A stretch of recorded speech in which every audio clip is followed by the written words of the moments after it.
Welcome to the Return to Roots Mil2Vet podcast, your guide through the journey from military to veterans in the community. This podcast is dedicated to service members, veterans, and their families. Get ready for inspirational stories and experiences generously shared by our amazing guests.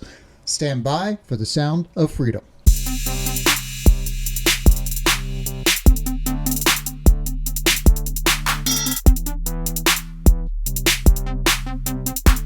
Before we dive into today's episode, we want to remind you of two essential resources, the 988 National Hotline for Mental Health Support and the MYTT 365 app available at mil2vet.com. Both are valuable tools to assist you in your transition journey.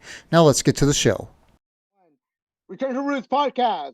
Welcome. Today we are bringing you an amazing podcaster. He has over 300 episodes, an inspiration for us, and he shares us some guidance and inside knowledge on how to become better. So if you have any ideas or wills or desires to ever start your podcast, please join us today.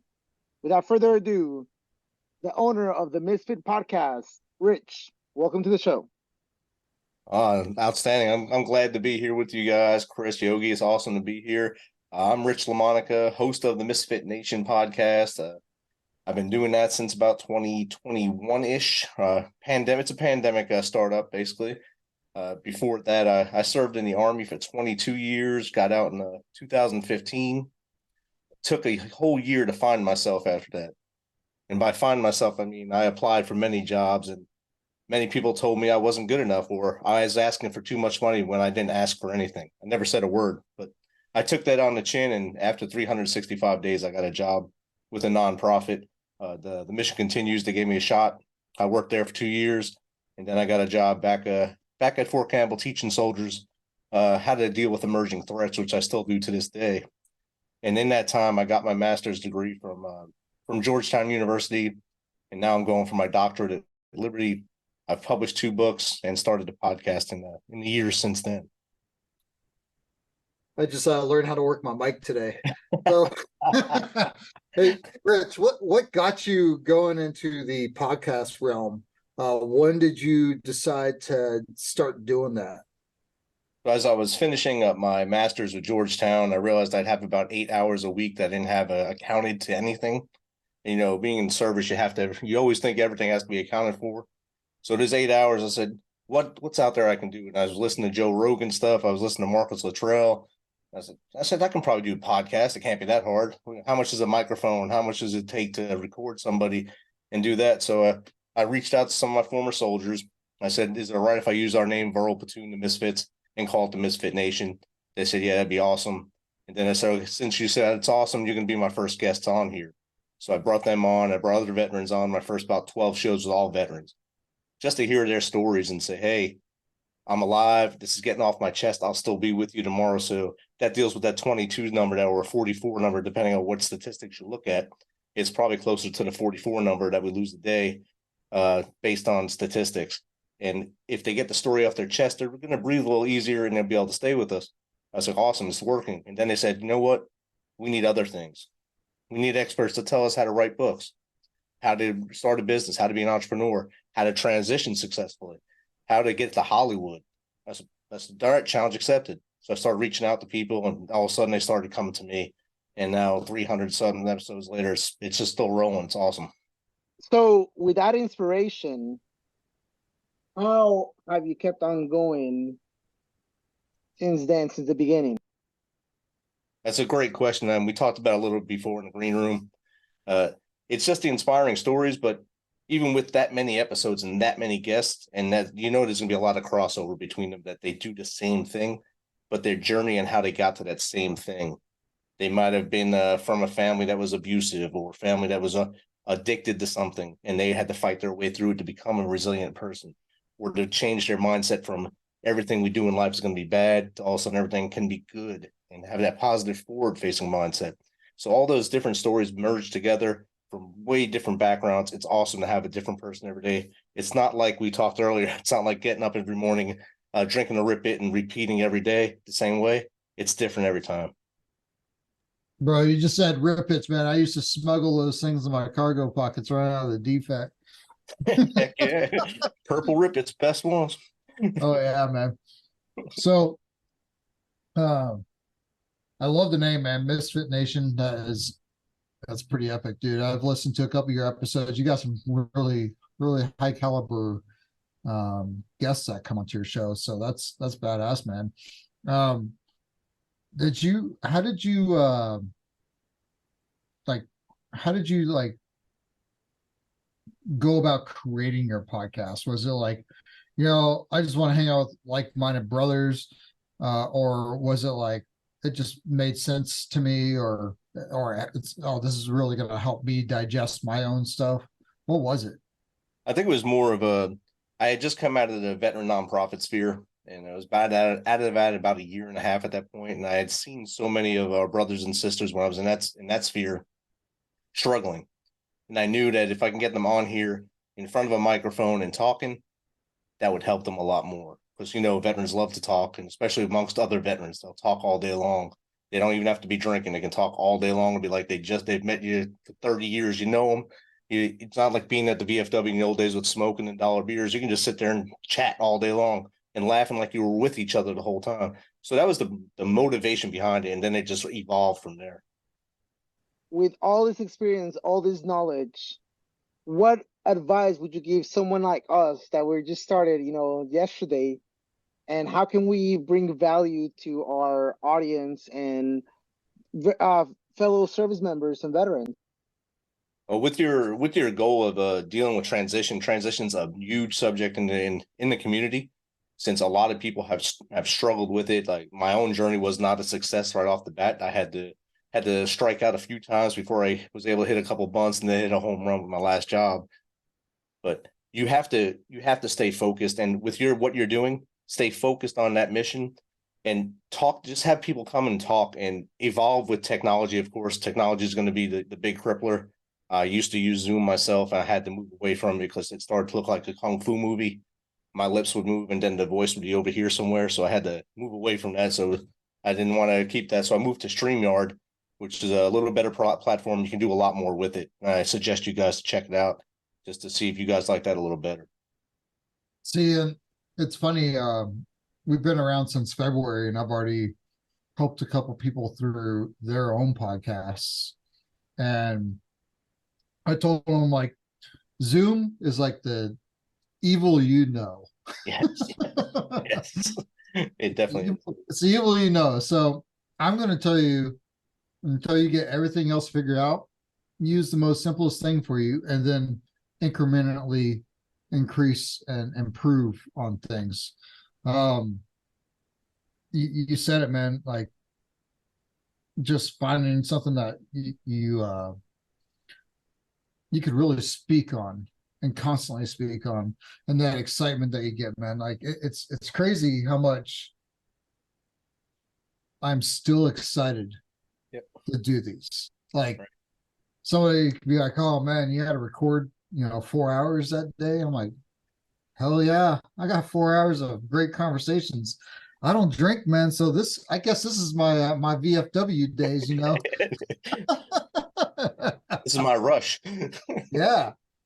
Maybe this could be the new, the new, instead of going and getting drunk at the VFW, now we just all sit around and hang out and drink Trader Joe's sparkling cider and, like tell some shit stories and stuff. So no, that's awesome, man.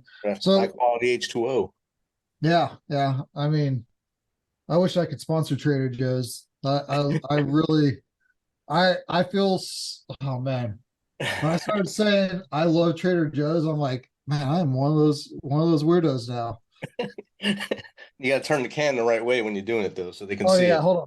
Look, you got to watch a little more NASCAR. There you go. Yeah. Woo! To be clear for everybody in our audience, you didn't have to sponsor Trader Joe's to become a weird guy. And the shot has been fired. That happened after I lived with Yogi for a month. Just 1 month, all right. No, that was yeah. Anyway, so yeah, man.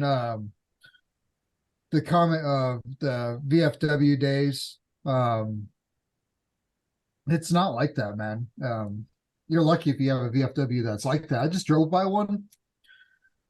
I mean, it was like falling apart, man. Yep. The whole entire building was just falling apart, and I'm just like, man, the VFW just does not seem like what it used to be anymore. It did not evolve with the times. It's kind of stayed back in the Vietnam era, and that's the era it wanted to stay in. And then when our generation started coming back from war and looking for places to go, they'd go in there and not feel welcome. So it lost a lot of membership, I guess, opportunities. There's some, I guess, posts that are growing. The post one, I think, in Denver, one of the good ones, and one in Texas is actually growing right now. But that model has to spread out for it to survive. Yeah, man. Yeah. Um, so tell me about when you transitioned out.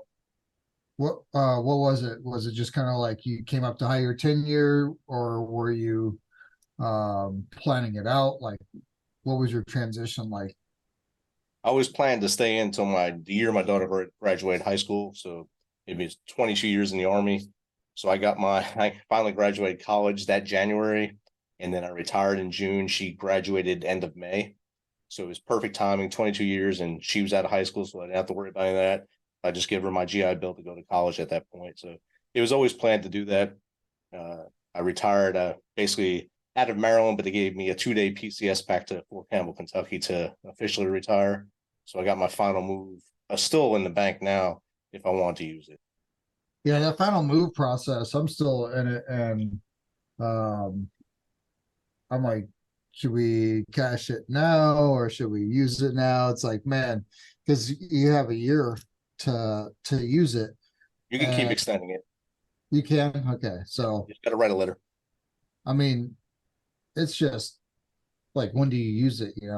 And because transition could take you anywhere. Exactly. And If you would have asked me when I was retiring at my retirement ceremony, oh, where are you going to end up? I'm like, I don't know, man. My wife keeps giving me all these ideas. Are we going to Florida, going gator hunting, or what? No, I had no idea what I was going to be doing, man. It was Arizona, it was Texas, it was Florida. Like, where am I going to go? And I'm established in Washington State where I'm at right now, and it's I still don't know if that's where I'm going to stay. So it's like, man, I feel like it's hard to nail that down, man. Yeah. So where did you where'd you end up putting your roots at? What state? Tennessee, Clarksville, Tennessee, just outside Fort Campbell, about 45 minutes from Nashville. Oh, that's nice, man. That's a good area. Tax free, so it's good. So for our audience, what let you choose that? Was that prior to experience, comfort? I was stationed here twice in the 90s. I was stationed here, and then three of my last years I was here. Of those years, I was deployed almost 2 of those 3 years. So, but my daughter was born here in the 90s, and we kind of just liked it here. And my wife became a teacher here, so I said, "Yeah, I can retire. You can be my sugar mama for a little bit, and then once I get that job, then maybe you can transition and just become the lady at the house." So you were mentioning some of the hurdles and some of the challenges that you went through on the first year. Would you care elaborating a little bit more and how you overcame in every single one of those challenges to be able to be where you're at now? Definitely. When I first got out, when I was doing my transition, I think we called SFL TAP at the time, Soldier for Life Transition Assistance Program. I think you guys have something very similar in the Navy. Went through that. I went through it twice because my first sergeant gave me so much time to just hang out, relax after my last mission. He said, "Hey, just take care of you." So, all right, bro, thanks. So I went through it twice, and I knew I was going to get a GS job. I was going to work in DC, in the DC area, that area, in my profession, chemical, biological, radiological, nuclear operations. But the problem is when you want to do that stuff, you got to wait for somebody to die or retire from the GS side. So there was nothing really open when I got out. So that kind of hit the first wall. The first hurdle was no jobs available. Second hurdle was they thought since I retired as an E7, I wanted a rate that would equal that or more without asking me what I wanted to get paid, both contractor side and GS side. So everywhere I applied, that's, oh, we can't afford you. You didn't ask me what I wanted, but you can't afford me. So I take these notes.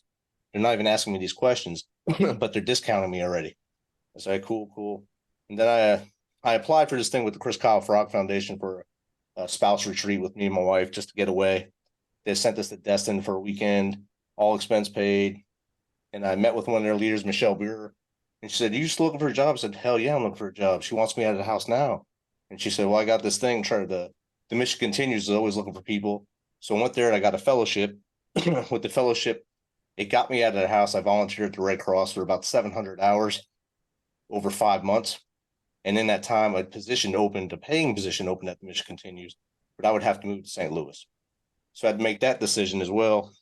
They called me, said, "You want to come for an interview?" I said, "Yeah." So I drove to St. Louis. "Oh, this is going to be a Zoom meeting."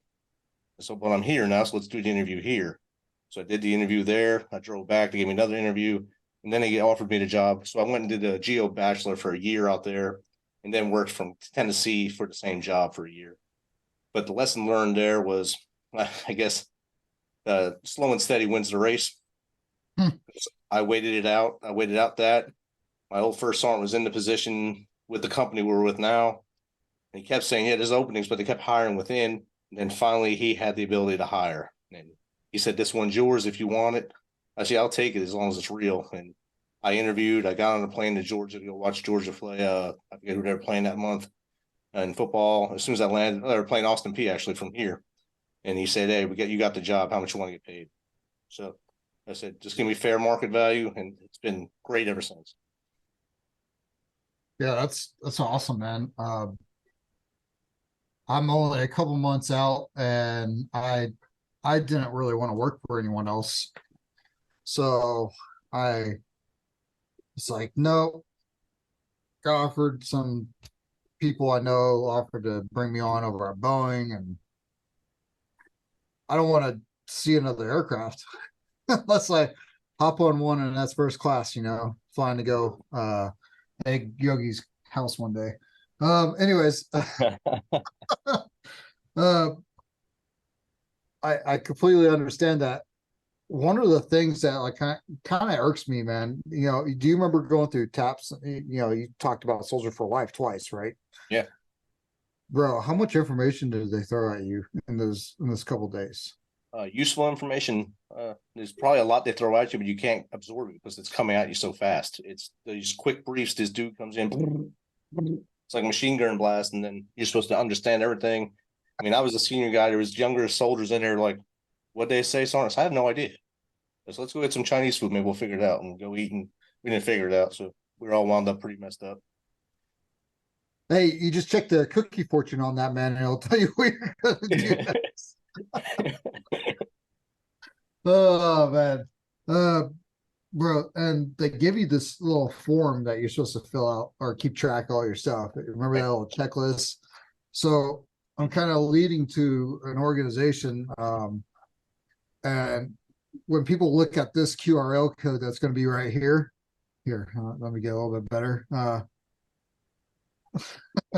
It's called My Transition Timeline 365 app, and it pretty much takes all that and puts it in a digital form for people, and it tracks you for 24 months before you retire or separate, and then it tracks you up to 365 days afterwards. Oh, so it's a whole entire My Transition Timeline.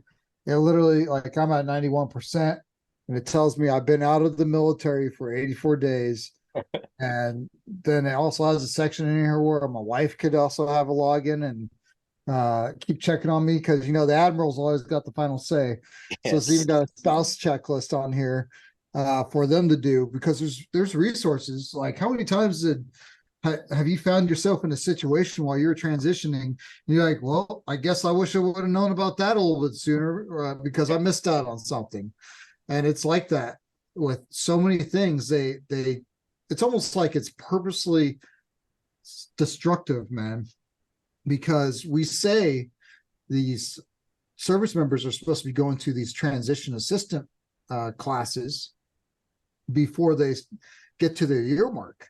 Right. Bro, that does not happen, man. Statistically, it's like 80% do it within the last year, and usually they're the 3 months time frame is when they actually go. That's the highest percentage of when people actually go is 3 months before they separate. And you've missed out on filing a VA claim. You've missed out on taking advantage of, if you get the skill bridge program, you've missed out on some other opportunities to really set yourself up for transition. So that's why that app, literally, if we could just share this app and push this around on each other, I think that we could really see a reduction in people missing the marks on their stuff that they're entitled. It is an entitlement. Those things that you signed your name on the dotted line, you raised your hand, you said the oath, you put your ass in action, and you deserve the things that are out there for you. But if we're not properly passing this down to each other and showing them how to use this application and how and what to actually pay attention to at TAPS class, because if you took that checklist and you listened to TAPS class and you highlighted everything, you followed that. Oh, okay. Are they talking about something on here? Okay, they are. Well, let me put some little notes next to that. If you took that little piece of paper and you treated TAPS like that, you will actually glean a lot more. And I get it. Not every TAPS class is just a bunch of monotonous information. There's some TAPS programs that actually ran really well. And that's why you need to go not only in the location that you're stationed at, but if you have time, go to where you end up getting out at. You could totally go again. And they'll accept you in there. And part of the thing now, I know here at Fort Campbell, since I see soldiers all the time, we've had 4 in our office do internships with us because they wanted to see what the contractor life is like. So for 90 days, 120 days, they intern with us with a chance, maybe if something opens up with us, we can push to get them hired, or we give them a good word to get hired elsewhere. We had one got out of, he was a sergeant E5, electronic warfare specialist, and our company is kind of snobbish. They want you to be 7 and above, E7 and above. And they weren't going to give him any look, but we knew someone that would give him a look, and he wound up making more than us and doing way better at Fort Gordon. So just by us putting our name on the line for him. So that wasn't something that was around when I got out. There was no internships or skill bridge class. Yeah, and the skill bridge thing, you really have to keep on top of it because it's ever changing. There's a lot of changes in the requirements and how long you could actually be on skill bridge. And it's a program that you need to plan out. If you intend on taking skill bridge, the time to ask for skill bridge is not a year out. You need to be planning that stuff with your leadership well in advance. And you won't know that unless you start looking into your transition at the 24-month mark, you know? And so you mentioned a little bit about connecting with people and the resources and stuff like that. There's a saying that I have been very used to recently, right? It's not about what you know, is who you know and the doors that they open for you. Would you agree with that statement? Oh yeah, that's why I say if you're not linked in, you're linked out. If you don't get on LinkedIn and have an account, you're linked out.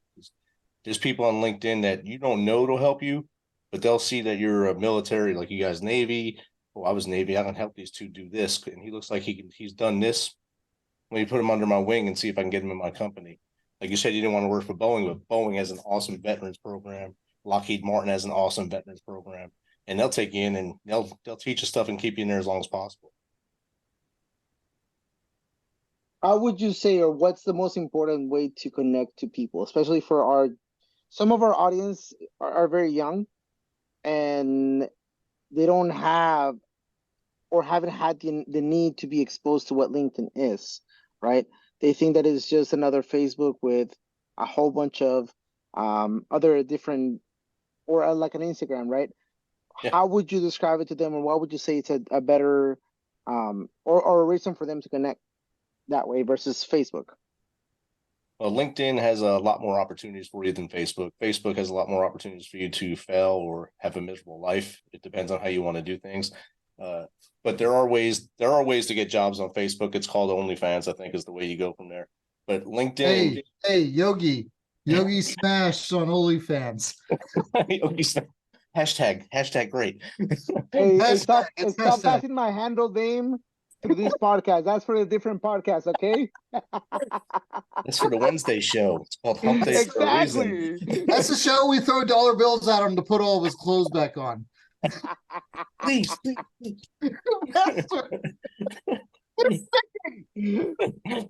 But back to LinkedIn. LinkedIn is a great platform if you go in there with the right attitude. If you go in there thinking it's Facebook, it's not going to help you. If you go in thinking it's going to be just like Instagram, where you go in there and say, look, there's a selfie of me. It works for some cute girls on there. You can see it on there. They'll get 1 million likes, but they don't get jobs. They get 1 million likes the same way they do on Facebook and Instagram. But if you go in there and provide content or context to what you're doing, you'll find out that LinkedIn will work for you. So with that, what is the difference from your perspective? From my perspective, or for them? For them, to explain it to them a little bit more.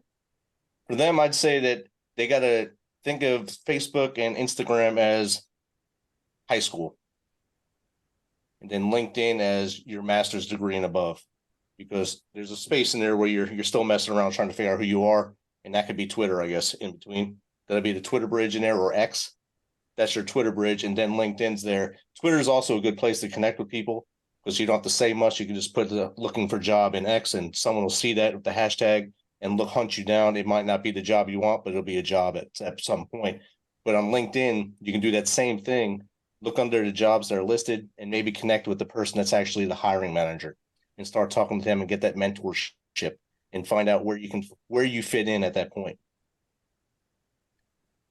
I tell you what, getting your LinkedIn profile set up correctly, just go look at some of these people that are doing really well and really dissect how they, like, oh, look, their URL says their name. Or, hey, look, they have a easy to read resume that doesn't have a whole bunch of sailor talk in it. Like those little things, all you got to do is really kind of dissect some people that are really good at that. And then I took this a vet CTAP class, and they had a little LinkedIn class in there, and there's tons of LinkedIn classes that'll help you out. And it's unbelievable the amount of contacts Yogi and I have gleaned from LinkedIn. It is an amazing resource. I'm right there with you, man. You're either LinkedIn or you're linked out. It's there. If you know what it's there for, you're gonna win. And it irks me when I see people with their URL with the 8 million numbers at the end of it. I'm like, this guy didn't even care. He just put some stuff on there. Awesome. So transitioning a little bit more for some of our audiences who want to do a podcast, right? What would you say would be some of the good steps to get to that point, right? Because nowadays is the cool thing, the hip thing. What would you say are some good starting steps to get into podcasting? I would say start small. Aim small, miss small. So start with audio only and get your footwork going. Once you get that footwork going and understand how to speak to people without seeing them, then go to the video. It took me a year to go to video, and I only went to video because of a guest. Nate Palmer said, hey, look, man, you have great content. You need to have a YouTube channel. I said, I don't want a YouTube channel. He said, you need a YouTube channel. So me and him did my first video and my first YouTube, and that was almost 200 episodes ago for YouTube. And just getting in there and doing it and learning it on the way, and don't be afraid to change as you go. Just because you think it's awesome in your head, it's not awesome to someone else. Whatever you're doing is for the audience. You can sell your story as much as you want, but your audience has to buy it as much as possible. So make sure you stay true to what your roots are, and don't offend all the audience. Don't be afraid to offend them either, because you're not going to appease everyone. You learned that in the military. You're not going to appease everybody. You're not going to please everybody. Not everyone's going to like you, but they can also just go right by you. Everyone else can stay with you, give them thumbs up, the claps, whatever you get on your show, and just keep riding forward and just be motivated to stay with it. Most podcasters quit after 10 episodes. I That's think a fascinating statistic. Yeah. I think it's more of an endurance race than anything else, man. Um, just consistently doing it over and over again. And I think there's like a double-sided edged sword. Maybe you shouldn't look at analytics too much when you first start. Yeah, definitely don't. Just realize that nobody's listening to your content. So, like, be honest with yourself. Nobody's listening. So why do you care what it sounds like? Do the best you can with what you have and just incrementally get better over and over and over. And a repetition, man. It's just over and over and over again. And if you go in there with that mindset, oh, nobody's going to listen to my first 10 episodes, then you're going to get better because now you're not afraid of what you sound like. And hey, we all do it. We all make mistakes. So if you make a mistake doing it, so what? Hit that record button, right? Learn to edit. Especially in the beginning. I mean, I used to record in my Jeep. I'd go, there's a casino outside of Fort Campbell. I'd sit in the parking lot and I record in my Jeep, sweating to death in the heat of the Tennessee-Kentucky border there, and just talking to guests. And sometimes it would disconnect and I had to call them back. So I'd have chopped up episodes and have to glue them together somehow and figure out an editing process, which I had no idea about. But I figured it out just messing around and looking at YouTube videos. Basically, how to figure things out. Just same way I fix things in my house via 2-minute YouTube videos. How to fix this wall. YouTube, 2 minutes, got it. My wife's really impressed with my work sometimes. I sense a little bit of sarcasm on that one. I was Yes. gonna bypass it through there and move forward. I cannot count how many times I pulled up YouTube before I fixed something in the house, man. Yeah. I'll be like, oh man, I gotta fix this on my machine or something like that. And I'm like, oh God, how do I do that? YouTube. YouTube, don't forget to hit subscribe. Yeah. Subscribe and like, thanks. Hit the bell. Hit the bell. Now, I'd like to ask you about your nonprofit organization that you're working with. What is it about? I'm the chapter lead for Travis Manion Foundation here in Clarksville. And what we do is we go out and we basically are mentoring the youth, middle school to high school age youth, to be the next generation of leaders and learn about their character strengths and what shortfalls they have in their character development, and maybe build upon those to make them overall great human and become the leaders that we weren't at that age from the lessons we've learned along the way, and try to push them forward to greatness. That's a national organization too, ain't it? Yes, it is. Yeah, they have a need for mentors right now. I was talking with one of the Pacific Northwest reps a couple months ago, and they were saying we need more mentors. So, no, that's a fantastic organization. How long have you been working with them? This is ended in my second year now. The first year I was the co-leader. Now this year I've been the leader. Before that, when I was working at the other nonprofit, the Mission Continues, I actually mentored 2 fellows that did their fellowship with the Travis Manion Foundation. So I learned a little bit about them.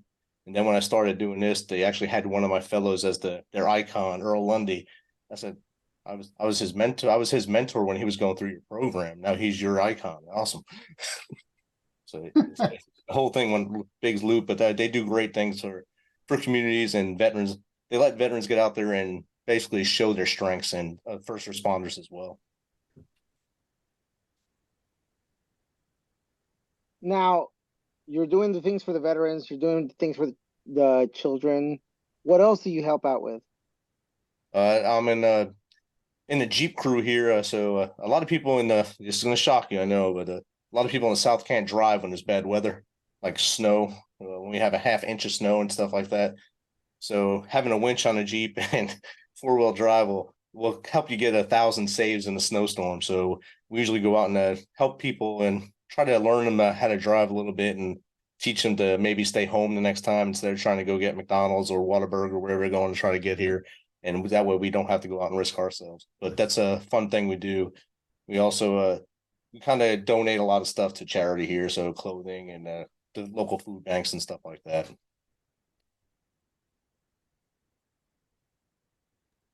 So, when you decided to record your podcast, um, were you were you solo? Have you always done a solo podcast, or like what was it like? What's your podcast style? So when I first started, it was just going to be me, just me hosting and bringing as many guests as possible, try to get as many veterans as possible, like I said earlier. And then during year 2, I had one of my former soldiers, Raymond Bird. He came on for a few episodes before he started working with something else, so he had lost a lot of time. And I had a military spouse too, Sam Durkin came on, Sam Leonard, sorry. And she helps me out sometimes as well when there's a guest that's more towards her strengths, she'll come on. Or sometimes she just comes on to joke with the guests, but most times it's me 100%. Yeah. I I solo podcasters, man, you got to have a whole lot of grit to stick it out.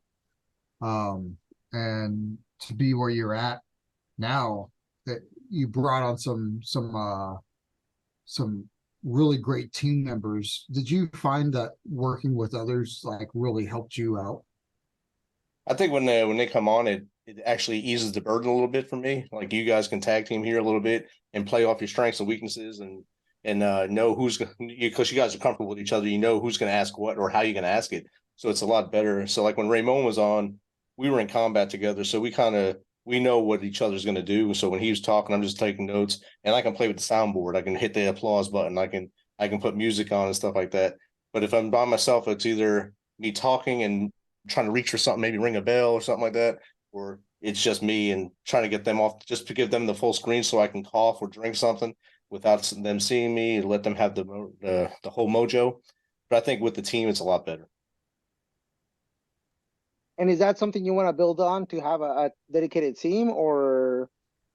Yeah, once Raymond is back to being settled with his transition hit a few bumps, and he's actually doing a lot better now.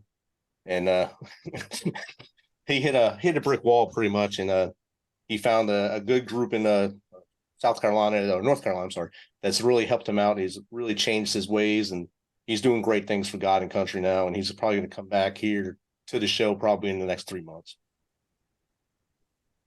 Now we definitely found Yogi and I, we started out together, and then we brought on some other team members, other volunteers that are just doing phenomenal things. Like it was crazy how fast things went.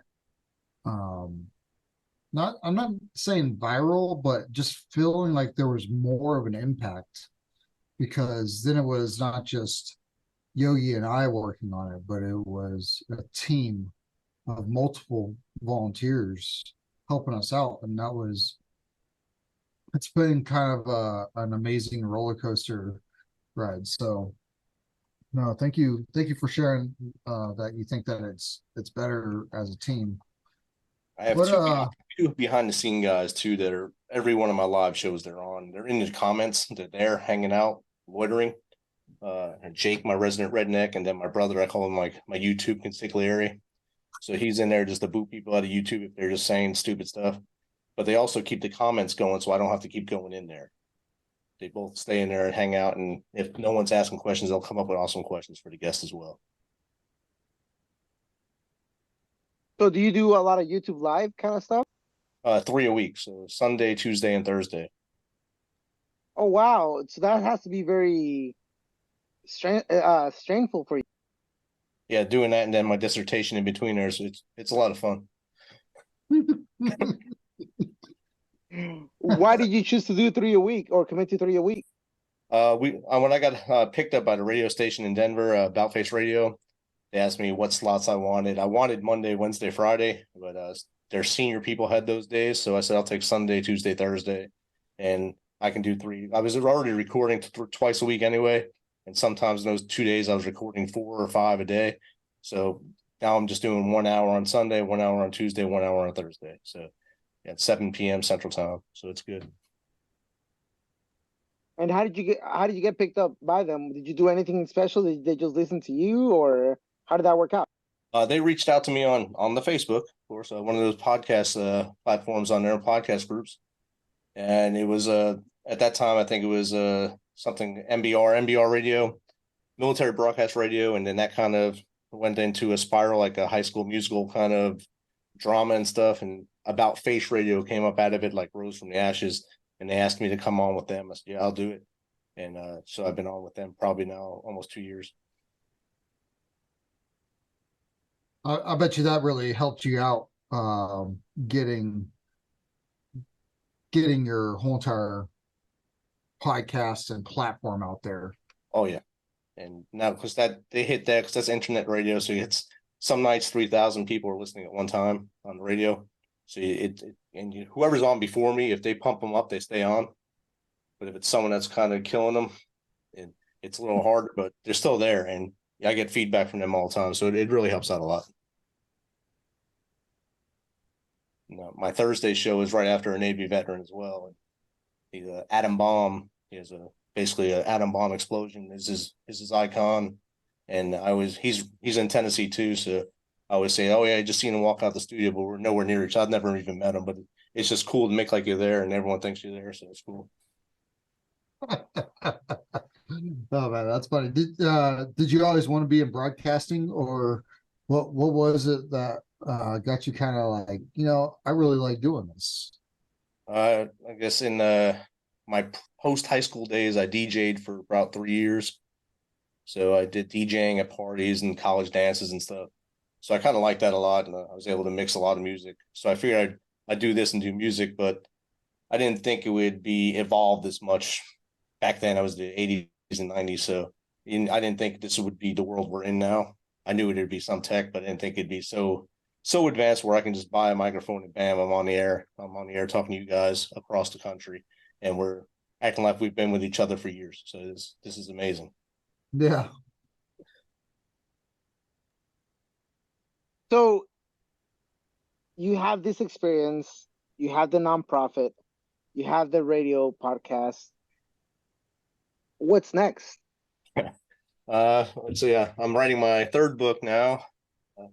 So I just published my second book on September 11th, Out of the Darkness, and I'm doing a sequel to that now, working on that and hopefully finishing my dissertation within the next year. So that'll be done. I'll be done with my collegiate life, my academic life. So I'll start consulting hopefully for Homeland Security on the side while still keeping the job I do now. So let's talk about a little bit about your family, right? How do they feel about everything that you're doing? My daughter supports me 100% because I support all the stuff she does. She's building her fitness empire right now. She's working like 85 hours a week, so she is pumping it up doing her fitness stuff. And then my wife's a teacher, so I told her if this picks up enough and I get enough sponsors, she can retire and just sit downstairs and not adopt any more dogs. Oh man, she ain't gonna retire and not adopt dogs, man. That's not how that works. I mean, we got four. We got four now. So. Oh man, yeah. My wife had a running joke that every time I deployed or went on detachment, I would come back to a new animal every single time, and I have to live on a ranch because I have too many damn animals. I got chickens, pigs. I did have goats, but we got rid of those fuckers. They're escape artists and they stink, bro. The Mel's, oh my goodness. There's one across the street over here and I can smell that sucker. It's like PTSD from it. It's good. Bro, yeah. Fucking goats. Stinky. Yeah, it puts me in a bad mood. Anyways, but yeah, man, it's crazy. So your wife was a teacher, so was that like a good job for her to have while you guys were in service too? She could move around. Yeah, well, for a while she did like the Child Development Center on post a couple times. Mm-hmm. So she did that when she got her degree at Kansas State while I was stationed out there, both her bachelor's and her master's.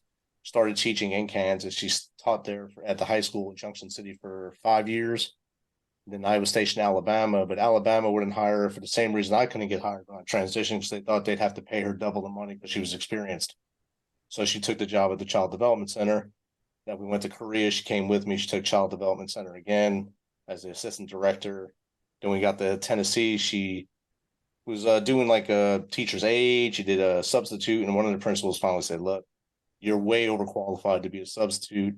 You don't need to be an aide. You need to be a teacher." And they got her a job. So I think it's 8 years now she's been teaching here in the district. So she's happy. Well, she was real happy until kids stopped wanting to learn, and everything she did was under a microscope. So it's a different world for kids and teachers now. So that's fascinating. You have all the support of your family. You have everything else. How did you first land your first sponsors? For sponsors, or luck, I guess, or family. It's kind of like LinkedIn. That's who you know. And from family, I got most of my sponsorship from family or people I serve with, and they just jump in and throw stuff at me. So it's nice. If I can get more, I'd be more happy. What do we For all? people to understand the process of that, did you have to form an LLC, a S corp, or anything like that, or how did that process work out? At first, I did not do an LLC. I just did my LLC this year, actually. So March, I actually became an official licensed limited liability corporation, just to protect myself, protect the podcast, and protect my family. Before that, it was just on the goodwill of these people, and now they understand that what they're given to is actually towards to sponsor the business, and it's kind of like ad revenue. And with the ad revenue, do you have special ads that you do? Is there a special magic question that you form, or what is it like that for you? So pre-roll is usually it's either 30, if it's 30 seconds, it's like $18 a pre-roll, or I mean $36 pre-roll. Mid-roll is about 18-ish, depending on how long the mid-roll thing is. But most people go for, they want that pre-roll because they're heard before you. They'll hear your intro, their stuff, and then you. And then usually if you're on a podcast, most listeners leave the podcast about the 34th minute. So 34 minutes is about the average listening time. So they know if I'm doing an hour-long podcast and I do my break at 30 minutes, you're not going to have much of the audience there. So most of your people are going to want that pre-roll stuff. So whatever budget you want to do, you're starting out, you can do $10 for pre-roll and just ramp it up as your worth, as you feel your worth ramps up. Do it that way. And then with that, right? So you form the LLC, you start your advertisements, you start doing everything else. Was there a time that you started becoming exclusive and saying, "Hey, I don't want to sponsor this kind of material or stuff like that"? There's some people that have sent me things to put on my show, and I don't even know what they are. Really, they're sending me things through our Instagram channel. You should use our product and put it on your shows. I don't even know what you are. I can't even understand what that is. So there's no. It's a no. Or ladies sunglasses. One time, someone asked me to promote ladies sunglasses. I said I can't. I just can't. I just can't put them on. I'm sorry.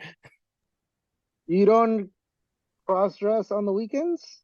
I'm sorry. No, I was Army, not Navy.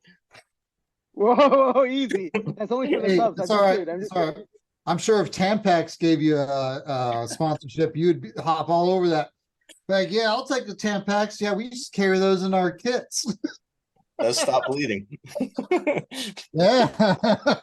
Yeah, only bleeding army would know.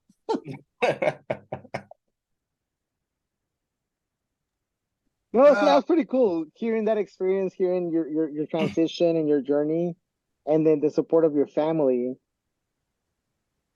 Yeah, that helps a lot, having the support of those behind you, the ghost Cora, you can call them, because they're not in front of the microphone and never on, but they're always there for you. And I tell people, you got to have a very tight inner circle. Like you two are pretty tight for an inner circle. It's awesome right there. And you probably have some other support elements that are within your 5-meter circle. Keep that 5-meter circle as tight as possible, and with like-minded people that are positive and push you forward, and you'll be fine. Yeah, brother. I think we should go to the final rounds, man. You have anything else you want to throw out there before we get into the save rounds alibis? Let's just start shooting. All right, man. All right. So what kind of book, podcast, media should our listeners be digesting while they are in the transition period of their life? Three books off the top of my head. Atomic Habits by James Clear. Great book. It's on Audible. You can sit in your car and listen to it instead of raging. Extreme Ownership by Jocko. Great book. And it's a longer book, but there's some life lessons in it that really help you out. And then Painted Baby by Mouth Shout. I have it sitting right here actually. This one here teaches you how to tell your story, which is a lot of things. Veterans, we know how to tell stories in a certain way. This will teach you how to tell it in a way that others can digest it and make your sale without even trying to make a sale. So those are 3 books right there. Podcast, I listened to Joey Rogan a lot before I started mine, and the Team Never Quit one with Marcus Luttrell was one I would listen to all the time because he always had awesome guests on talking about their resilient stories and their mindset. And that kind of makes you focus on maybe my mindset wasn't right at that phase of my life. Maybe I'm doing a lot better now. And I actually am doing a lot better now based on just listening to other people's stories. So I have a 2-part question. It's essentially the same thing, just in 2 different timelines. What advice would you tell yourself if you could go back in time before you joined the military? All right. So before I joined the military, just go straight infantry. Don't listen to dad and just go straight infantry, because I wound up stationed with the infantry for my first 8 years of my life anyway. So I might as well have just had the same benefits they did.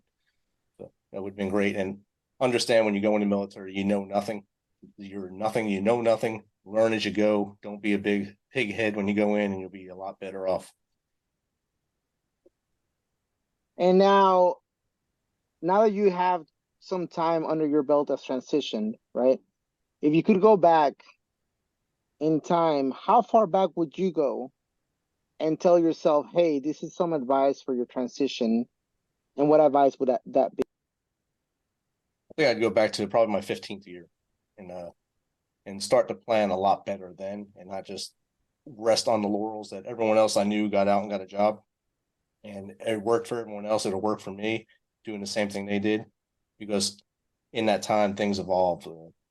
A lot of people wound up with contractor jobs or GS jobs sitting in them because we were at war at that time, and those jobs were in high demand and they were still getting paid well. There was no lack of work.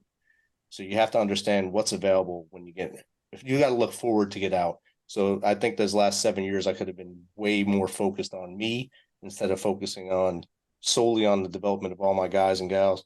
I should have concentrated a little more on myself to get forward a better transition, I think, and then my huge hiccup I had. What did it take for you to get into the right mindset for transitioning? I think coming through the way I did, coming up in the military, I learned to take care of everyone else before myself. And I seen my leaders do, so I did the same thing. So that's why I didn't get my bachelor's degree until I was at January of my final year. I finally got my bachelor's degree. So that's 22 years in the Army plus the years before that. I played college football before I came in the Army. So I did almost 3 years of college and still didn't have a degree for 22 years after being in the military. So my mindset had to change to think first of me, because it's not selfish. You're not selfish if you're trying to take care of you, because you're also taking care of others behind you. If you're showing them, you're leading the way anyway. I got my degree. You can get your degree. I started a podcast. You can start a podcast. I wrote a book. You can write a book. You can do anything you put your mind to. Don't let anything hold you back, and don't think of everyone else before yourself. Save time for you first, and then you'll be able to take care of them a lot better. What was it that made you find your purpose? I think when I worked with the nonprofit, the mission continues. And a lot of it, when we were there, they were telling you got to find your purpose. And they were saying every veteran loses their purpose when they get out. You kind of run into that brick wall. And I think when I found my purpose in helping others, it was always in my head. My dad did it. He always helped other people throughout. When I was a kid, I always seen him reach out and help people. He helped get some of my friends out of jail, helped get them from going to jail. He'd save them. And it was there for people. But, when you're a kid, you see it, but you don't believe it. You don't know what you're seeing. It took a while for me to understand what I saw and understand that my purpose is what's much bigger than me. It's much bigger than you guys. it's big to help others because it also helps you as well. It's kind of like the Friends episode when Phoebe and Joey are going back and forth and saying, you can't do something without feeling good about it. You can't.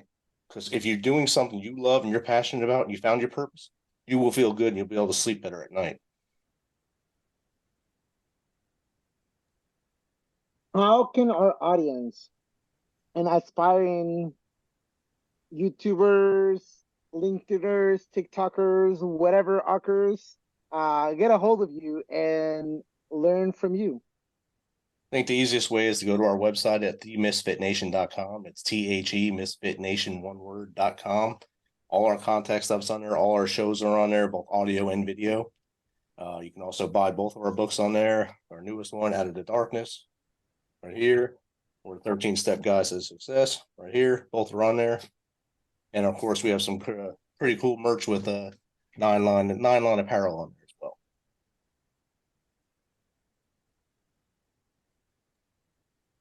Rich, we want to thank you from the bottom of our hearts for gracing you with your presence. You seriously are very inspiring. We really have learned a lot from you and everything that you have accomplished. We want to eventually get to that place where we can say that we are at your par. And thank you for coming and joining us and teaching us about your process, your life experience, and everything. I appreciate you guys having me, Chris, Yogi. Thanks for reaching out, and don't be afraid to reach out to people. The worst they can say is no, and it won't hurt you. You can still put your pants on in the morning. We're all in the same fight. We're all trying to make sure everyone else is doing better than we did. And Yogi, you're going to glean the most reward out of this since you haven't transitioned yet, but you're learning a lot on the fly right now as you lean into it. So please take the notes and learn now before it's too late. I think you have a great process to do that with this platform. Yeah, brothers and sisters, you guys heard Rich. Take a listen to Misfit Nation.